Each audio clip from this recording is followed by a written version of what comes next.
If lack of down payment stops you from buying a home, you need to watch this video. If you are a tenant or a first-time home buyer and you're wondering how you can come up with a down payment in the current real estate market, this video will help you to find ways to put together a down payment. You may ask, who am I to talk about down payments, etc.? I run one of the top real estate groups in Toronto and have helped hundreds of first-time home buyers and tenants in the past 9 years. And these are the ways that my clients use to put together a down payment in order to purchase their first home. So if at any point of this video you got questions and would like to book a discovery call with me, use the link down below. And finally, before jumping into the topic, in order to help us to create more content like this for you, please share this video with your friends, subscribe to the channel, and like this video. First, let's start with understanding down payment requirements. The down payment is literally one of the biggest components of home purchasing process. Down payment represents the initial upfront portion of the property's purchase price that you pay out of your pocket. The minimum down payment required always depends on the purchase price of the home. So for example, for properties priced up to $500,000, a minimum down payment required is 5%. For properties priced between $500,000 and $1.5 million,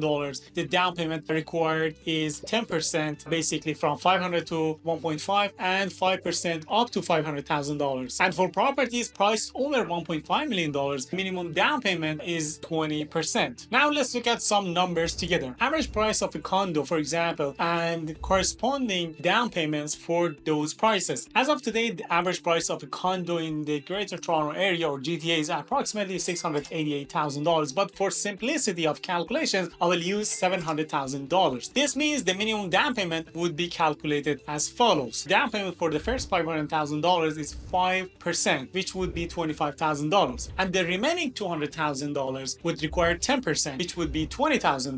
So the total minimum down payment for a property of $700,000 would be $25,000 plus $20,000, which would be $45,000. In the current real estate market in Toronto, you can find one-bedroom condos around $500,000. So depending on the location, of course, the size, the amenities, etc. So literally for a $500,000 condo, the minimum down payment required is $25,000. So it's important to note that these figures represent the minimum required down payments. So contributing a larger down payment can reduce your mortgage amount, potentially leading to lower monthly payments and interest costs over time. Now let's talk about the sources for putting together your down payment. I'm gonna start with the first one, which is super obvious: personal savings. So this is the most obvious one. Accumulating funds through personal savings is the most straightforward method. Regularly setting aside a portion of your income into a dedicated savings account can gradually build the necessary funds. High interest savings accounts or guaranteed investment certificates, for example GICs, can offer modest returns while keeping your funds secure in your bank account. Number two is RRSP and HBP, Registered Retirement Saving Plan and Home Buyers Plan. So the Home Buyers Plan allows first-time home buyers to withdraw up to $60,000 from their RRSPs to purchase a home. This amount was increased from $35,000 in April 2024. For a couple, this means that combined they can potentially withdraw of up to $120,000. The withdrawn funds must have been in the RSP for at least 90 days prior to withdrawal, and it must be repaid within 15 years to avoid tax penalties. Repayments start the second year after the withdrawal, and with annual minimum payments required every year. So why is this method important? It's because of the tax write-offs. The way that it works is that the money that you put in your RSP is tax deductible. So if you are in a higher tax bracket and you would like to write off the money from your taxes but also save money towards a down payment, this is the way to go. So this way you pay less taxes, and the amount of tax that you also save could also add to your savings and be used towards the purchase price of your first home. Number three is First Home Savings Account, FHSA. So it was introduced in 2023. FHSA is a registered plan designed to help first-time home buyers to save for a home tax-free. Eligible individuals can contribute up to $8,000 annually with a lifetime contribution limit of $40,000. Contributions are tax deductible, and this is important. Both the investment growth and qualifying withdrawals are tax-free. Unlike the HBP, funds withdrawn from the FHSA for a qualifying home purchase do not need to be repaid. There are some eligibility criteria for this plan, which you must be a Canadian resident, 18 or older. You must be a first-time home buyer, which is defined as not owning a home in the current current or preceding 4 calendar years. So for example, if you contribute maximum $8,000 annually for the 5 years, you would have $40,000 in contribution. Assuming a modest annual return of, let's say, 5% or something, your FHSA could grow beyond this amount. Let's say become $45,000 or whatever the annual growth is, like 10% or whatever, all of which can be used tax-free for your home purchase. Number 4 is gifts from family members. So financial gifts from family members can be a significant boost to your down payment. Lenders typically require a letter stating that the funds are a genuine gift and not a loan. It's essential to have clear communication and understanding among all the parties involved regarding the nature of the gift. Number 5 is borrowing against other assets. So some buyers choose to borrow against other assets, such as taking out a loan or line of credit. While this can provide immediate funds, it's also crucial to consider that the additional debt load and ensure the repayments are manageable alongside your mortgage obligations. And it will also affect your TDS or total debt service. The other things that you need to remember is that you're going to have additional costs. So it's not only the down payment. So beyond the down payment, several other costs are associated with purchasing a property. The first one and the biggest one is land transfer tax. So if you're a first-time homebuyer in Ontario, land transfer tax is calculated based on the property's purchase price. So if you're a first-time homebuyer, there are incentives to reduce that land transfer tax. So first-time homebuyers can be eligible for rebates on that regard.